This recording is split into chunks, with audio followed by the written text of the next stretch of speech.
Hi friends, welcome to HN farms. మన follower ఒక brother అడిగిన క్వశ్చన్కి అయితే వీడియో అయితే చేస్తున్నా. ఇలాగ కామెంట్ లో నాకు అడిగిన క్వశ్చన్ అన్నిటికీ నేను ఆన్సర్ గా ఒక్కొక్క వీడియో చేయాలనుకుంటున్నా. నా డ్యూటీ టైం అడ్జస్ట్ చేసుకుని వీడియోస్ అయితే నేను పోస్ట్ చేస్తాను. ఫ్రెండ్స్, మన పేజ్ అయితే ఫాలో అవుతుండండి, లైక్ చేయండి, పెట్ లవర్స్ అందరికీ షేర్ చేయండి, కొత్తగా చూసే వాళ్ళు ఫాలో అవ్వండి. ఈ రోజు ఆ బ్రదర్ అడిగిన క్వశ్చన్కి అయితే నేను ఆన్సర్ చెప్తున్నా. ఆ బ్రదర్ ఏమడిగారంటే, అన్న గ్రాస్ పొలంలో గ్రాస్ వేసుకోకుండా ర్యాబిట్స్ ఎన్ని ర్యాబిట్స్ వరకు మనం మెయింటైన్ చేయొచ్చు, మనకి చుట్టుపక్కల దొరికే గ్రాస్ అని చెప్పేసి అని అడిగారు.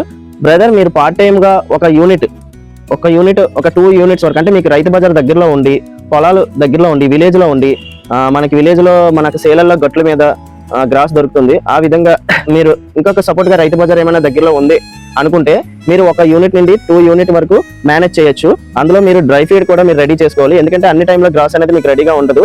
ఎందుకంటే మీరు పొలంలో వేసుకోలేదు కాబట్టి మీరు డైలీ వెళ్ళి పక్క వాళ్ళ పొలంలో గట్ల మీద రైతు బజార్కి వెళ్ళి తెచ్చుకునే విధంగా మీరు పెంచాలనుకుంటున్నారు కాబట్టి ఎమర్జెన్సీ టైంలో మీరైతే డ్రై ఫీడ్ కూడా మీరు రెడీ చేసుకొని ఉంచుకోవాలి. మీరు ఏదైనా డ్యూటీస్ అండ్ క్యాంప్ వెళ్ళే టైంలో మీరు గ్రాస్కి వెళ్ళలేకపోవచ్చు, లేట్ నైట్ అవ్వచ్చు. ఈ టైంలో ఏంటంటే మీరు ఫీడ్ అనేది రెడీ చేసుకుని ఉంటే ఆ ఫీడ్ అనేది సపోర్ట్గా ఉంటుంది మీకు. ఒక యూనిట్ వరకు అయితే బెస్ట్గా మనం అయితే పార్ట్ టైమ్గా సరదాగా ఇంట్లో పెంచుకున్నట్టయితే మేనేజ్ చేయొచ్చు. వెదర్ రైతు బజార్ మీకు దగ్గరలో ఉంటే 2 యూనిట్స్ అయితే మీరు మేనేజ్ చేయొచ్చు. ఓకే ఫ్రెండ్స్, ఈ వీడియో మీకు నచ్చితే లైక్ చేయండి, ఫాలో చేయండి. ఇలాంటి క్వశ్చన్స్ అనేవి మీరు అడగండి, నేను కంపల్సరీగా రిప్లై అనేది మీకు వీడియోస్ రూపంలో ఇస్తాను. Thank you.